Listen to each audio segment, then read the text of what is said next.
Меня зовут Амитов Аль-Мухаммед. Я являюсь выпускником НИШ ВМН города Алматы 2021 года. Я являюсь сооснователем OncoZero.ai, а также основателем стартап-студии Cobra Crown.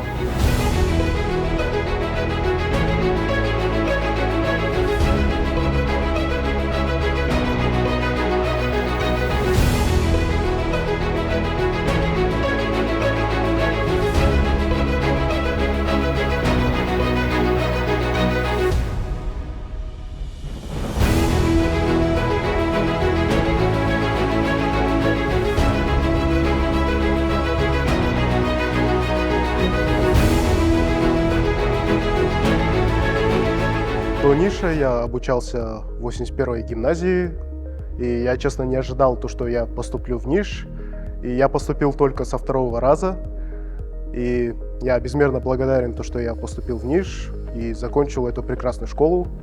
Благодаря этой школе я получил множество возможностей, а также бесценный опыт. Благодаря НИШ я получил много преданных, а также хороших друзей, с которыми я по сей день продолжаю работать. Они для меня являются близкими друзьями, и это НИШ, это школа, которая позволяет тебе найти connections, а также возможности, которые тебе позволят в будущем открыть нечто полезное. Я являюсь студентом третьего курса КБТУ по специальности информационной системы. Изначально мой выбор пал на КБТУ, так как в этом университете учился также мой брат, и он посоветовал этот университет как идеальный выбор для того, чтобы стать айтишником. И я изначально хотел стать программистом, поэтому я выбрал этот вуз и эту специальность. Благодаря тому, что я имел свободное время во время учебы в НИШе, я часто играл на фортепиано и освоил его. И сейчас для меня это является моим любимым хобби.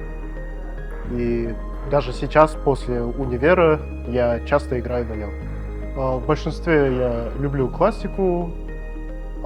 Большинство моих альбомов, которые дома лежат на дисках, это классика, как Моцарт, Бетховен, Вивальди, а также много рок-групп, как Queen, Metallica. Музыка помогает мне выпустить свои мысли и сконцентрироваться на решении проблем.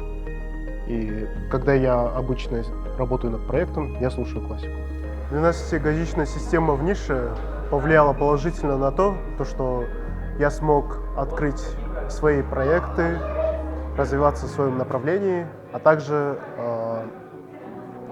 пройти все трудности, несмотря на все обстоятельства.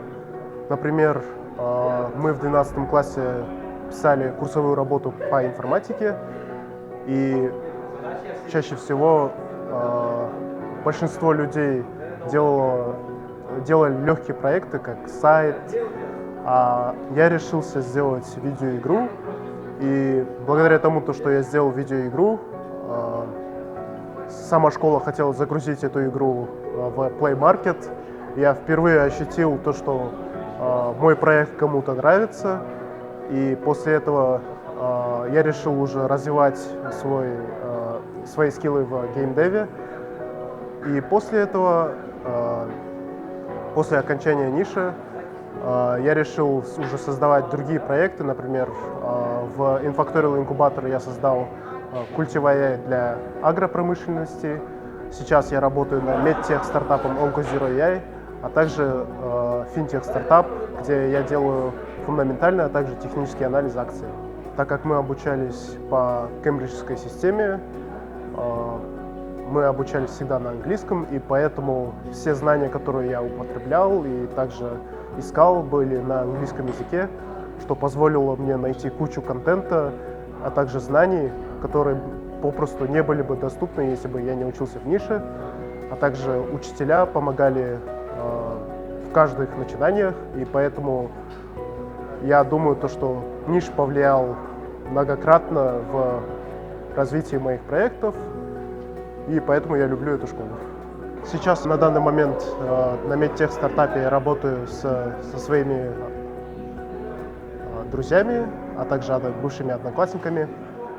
И благодаря тому, что я работал уже над сложными проектами еще в 12 классе, меня заметил мой одноклассник, он приметил то, что я имею глубокие технические знания, и поэтому после того, как я окончил НИШ, я пошел в инфакторию инкубатор, где уже разработал искусственный интеллект для агропромышленности. После этого мы решили с другом создать стартап, но уже в медицине.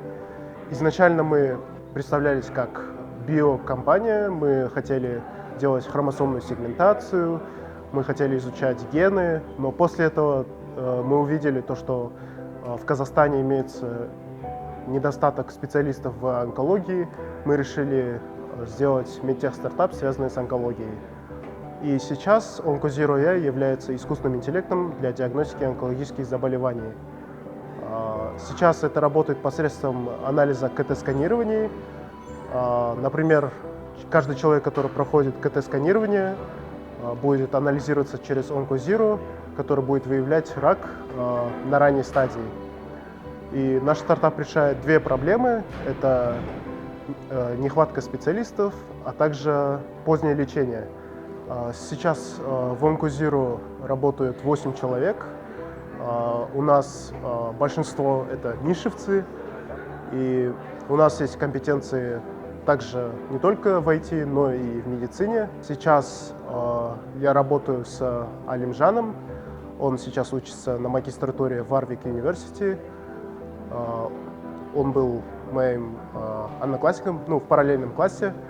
И мы создали этот проект для того, чтобы помочь казахстанским специалистам, а также вообще людям. Мы хотим сделать так, чтобы рак находили на ранней стадии, и специалисты тратили как можно меньше времени для диагностики. И с использованием искусственного интеллекта они смогут быстро находить раковые опухоли и начинать раннее лечение. Знакомьтесь, это Бахаудин, он является разработчиком в OncoZero.ai, и сейчас он расскажет, с какими трудностями мы столкнулись в разработке искусственного интеллекта. Здравствуйте. Первая проблема, с которой мы столкнулись, это деплой ML-моделей. Мы потратили очень много ресурсов и времени на то, чтобы задеплоить свою модельку на публику. Вторая проблема, с которой мы столкнулись, это является поиск локальных инвесторов. Мы себя позиционируем как глобальная компания, и с помощью локальных инвесторов мы хотели выйти на новый уровень. Еще одной проблемой является нехватка данных. То есть, чтобы тренировать модель, нам нужно больше данных, чтобы улучшить точность моделей, а также скорость. У нас чаще всего не хватает мощностей, и поэтому мы ищем сейчас сервер для того, чтобы хостить, а также тестировать искусственный интеллект на компьютерном железе. В нише я получил свой первый опыт создания своего продукта. Это была видеоигра, как я обговорил. В 12 классе мы писали курсовую работу, и к нему мы должны были сделать проект. И я хотел сделать нечто особенное, которым люди будут пользоваться. И мой выбор пал на игру. Я создал first-person shooter, и после этого я решил как-нибудь монетизировать это, и хотел загрузить в Google Play Market. И эти знания позволили мне уже дальше работать по Lean Startup методу, когда ты делаешь Minimal Valuable Product, и после этого тестируешь все идеи.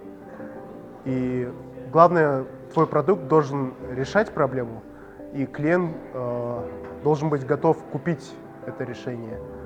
И так, с помощью знаний, полученных в нише, я смог протестировать все возможные идеи, а также мы смогли прийти к решению проблемы.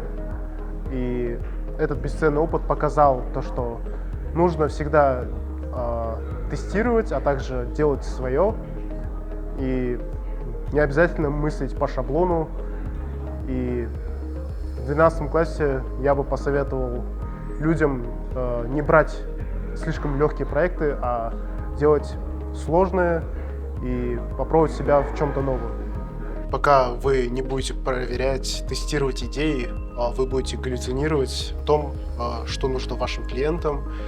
И поэтому я хочу посоветовать вообще всем, чтобы вы всегда тестировали и спрашивали клиентов, что они хотят, какая у них боль, как вы можете ее решить.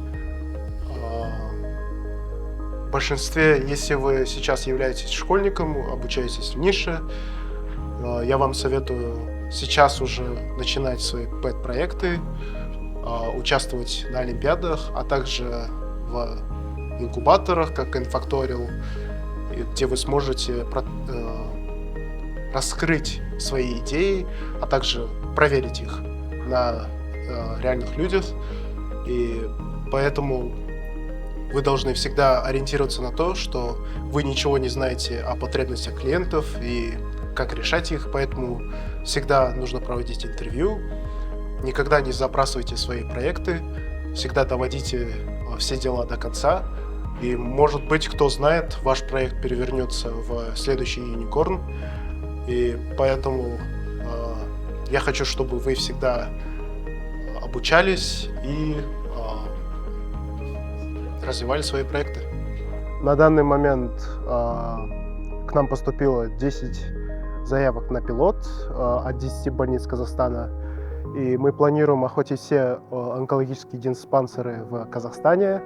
Также поступали заявки от стран, таких как Нигерия, Катар, Узбекистан, а также Саудовская Аравия. И после мы уже будем расширяться в эти регионы.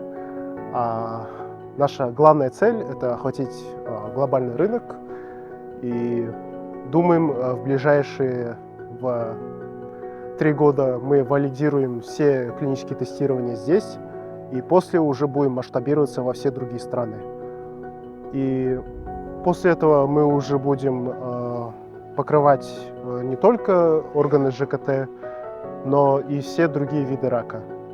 И я надеюсь, что наша команда будет расширяться, и наша компетентность будет расти в этом вопросе.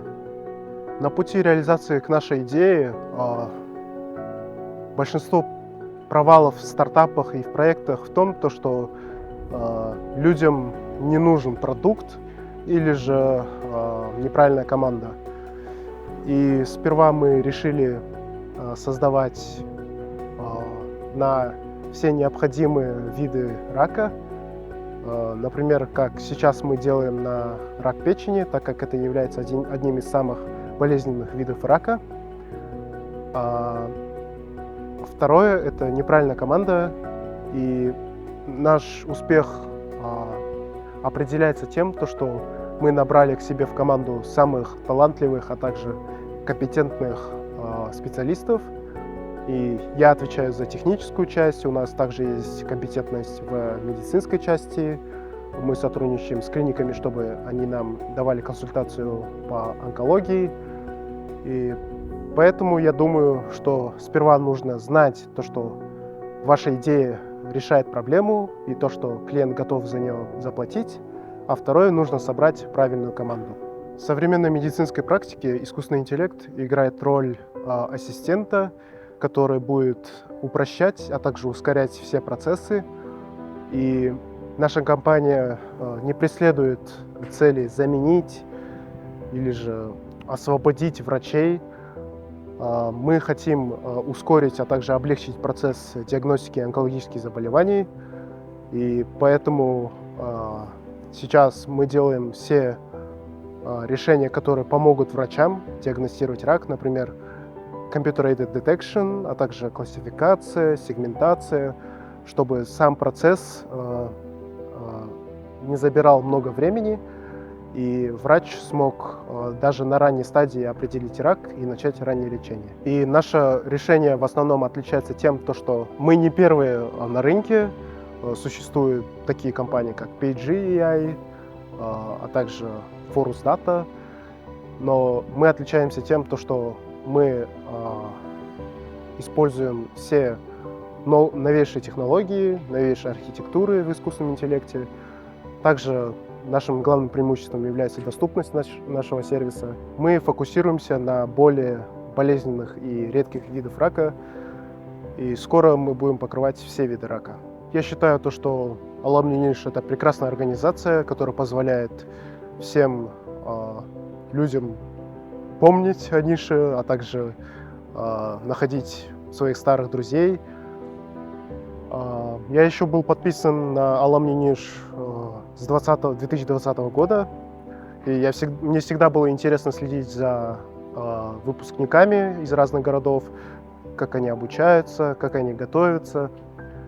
И я думаю, что в скорейшем будущем я буду посещать все мероприятия, так как я хочу увидеть больше своих старых друзей, а также